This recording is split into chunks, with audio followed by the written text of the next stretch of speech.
네, 안녕하세요. 오늘 소개해드릴 시계는 시티즌 시계고요. 모델명은 12-5001-572 모델입니다. 시티즌 프로마스터 라인이고 파일럿 워치 라인입니다. 시티즌에서 파일럿 워치 라인은 상당히 중요할 수밖에 없을 것 같아요. 왜냐하면 세이코에서는 아무래도 파일럿보다는 그 다이버 워치에 집중을 많이 해준 브랜드이기 때문에 시티즌에서 그 공간을 잘 메꿔주고 있고요.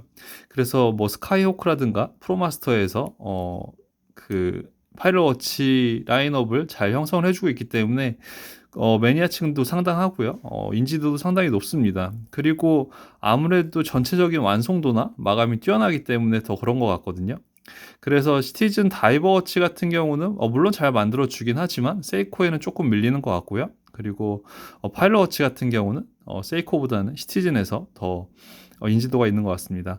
그리고 가격대가 대부분 시티즌 세이코 라인업들이 뭐 50만 원 전후로 많이 형성이 돼 있기 때문에 그 가격대에서는 사실 대체하기가 좀 다른 스위스 브랜드에서 대체하기가 좀 어려운 부분이 있기 때문에 그래서 더 소비자들의 인기를 많이 받고 있는 그런 추세가 아닌가 생각을 좀 해봅니다. 일단은 간단한 스펙을 소개를 해드리자면 이 제품 같은 경우는 직경이 46mm라서 상당히 큰 사이즈고요. 그리고 일단 CB 기반으로 했기 때문에 라디오 컨트롤이 들어갔습니다. CB에서도 드레스 워치 라인이 있고 이런 파일럿 워치 라인이 있는데 사실은 이 시계를 보다가 드레스 워치를 보면 약간은 좀 심심한 느낌이 들어서 저 같은 경우는 비슷한 가격대라면 12 그 파일럿 워치 라인을 조금 더 추천을 해드리고 싶네요. 예. 그리고 제가 지난번에 12-5000 청판 모델을 리뷰해드렸었는데 상대적으로 국내에서는 이제 12-5000 모델이 더 인지도가 있는 편이고요. 이 모델 같은 경우는 12-5000보다는 조금 떨어진다고 생각하시면 될 것 같습니다. 하지만 뭐 디자인의 완성도나 뭐 만든 생김새나 그런 것들은 거의 일치하니까요. 같이 참고하시면 좋을 것 같네요. 그리고 46mm의 두께 같은 경우도 14mm 정도 됩니다. 그래서 상당히 두꺼운 편이고요. 그리고 이 베젤의 두께도 상당하거든요. 그래서 보시면은 이제 시계 케이스의 두께와 베젤의 두께가 거의 뭐 이제 차이는 좀 있지만 베젤의 두께가 상당합니다. 하지만 이 블랙 베젤로 되어 있는 이 부분이 이온 도금으로 되어 있기 때문에 좀 고급스러운 도금이 됐다고 보시면 될 것 같고요. 그래서 이런 이온 도금으로 인해서 이렇게 이제 표기되어 있는 지금 숫자가 프린팅 되어 있는 방식이 아니라 이렇게 각인이 되어 있는 형태거든요. 근데 그럼에도 불구하고 뭐 어디 번지거나 그런 거 없이 되게 정밀하게 그 숫자 표기가 되어 있는 걸 볼 수 있거든요. 지금 보면 이제 여기 오일 표시라는 걸 볼 수 있는데 그래서 상당한 기술력을 가지고 있다는 걸 좀 보여주고 있습니다. 패션 브랜드에서 따라올 수 없는 그런 부분인 것 같아요. 이런 부분들은. 그래서 시계 구성을 좀 보시면은 아무래도 그 라디오 컨트롤이 들어가면 퍼페추얼 캘린더가 기본적으로 들어가 있고요. 그리고 이제 여기 요일 표시나 에너지 게이지 표시도 버튼 밑에 걸 눌렀을 때 맨 위에 있으면은 가장 풀로 차 있다 그런 뜻이고요. 거기 이제 24시간 시바늘 표시도 있고, 그리고 이제 여기서 보면은 이제 뭐 알람 세팅도 할 수 있고요. 그리고 크로노그래프 모드로 바꿀 수도 있고, 세팅 모드에서 이제 시계를 조절할 수도 있고요. 되게 다양한 기능들을 가지고 있기 때문에 상당히 뭐 시티즌의 거의 모든 기술력이 집합되어 있다고 보셔도 될 것 같아요. 46mm고 여기에 티타늄이었으면은 훨씬 좀 착용하기에 좋았을 것 같은데 거기까지는 미치지 못했고요.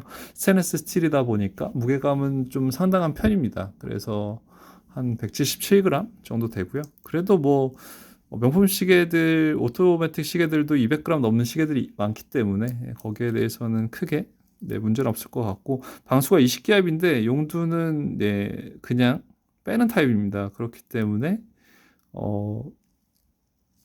물에 들어가는 거는 그래도 좀 조심하셔야 될 것 같네요.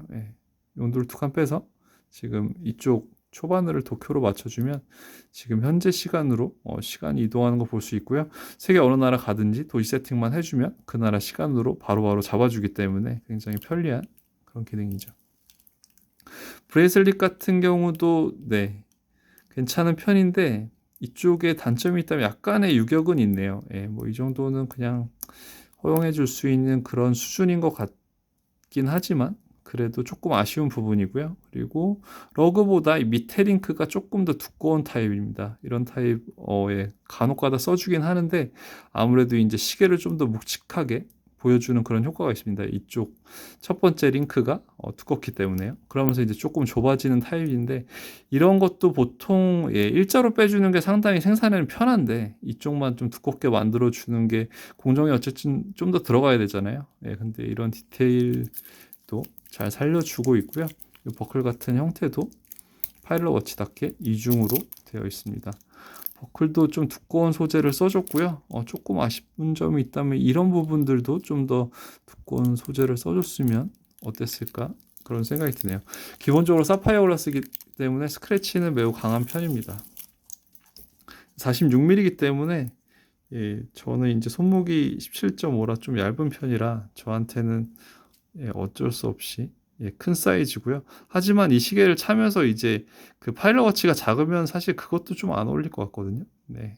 그래서 파일럿 워치에서는 뭐 약간 오버되는 사이즈다 이 정도로 생각하시면 될 것 같네요.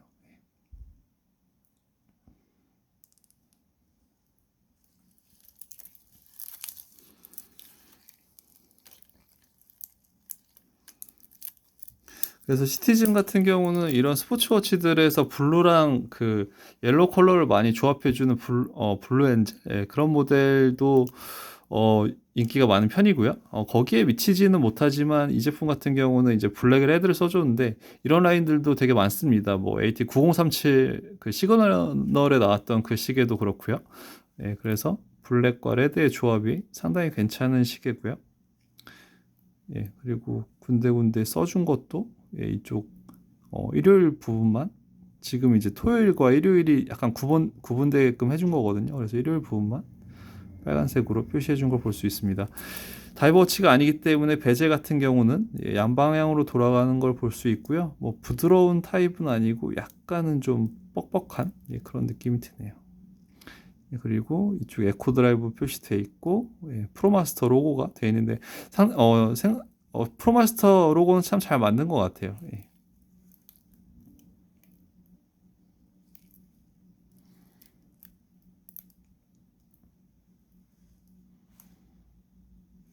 시계를 좀 다양한 각도에서도 한번 보여드릴게요.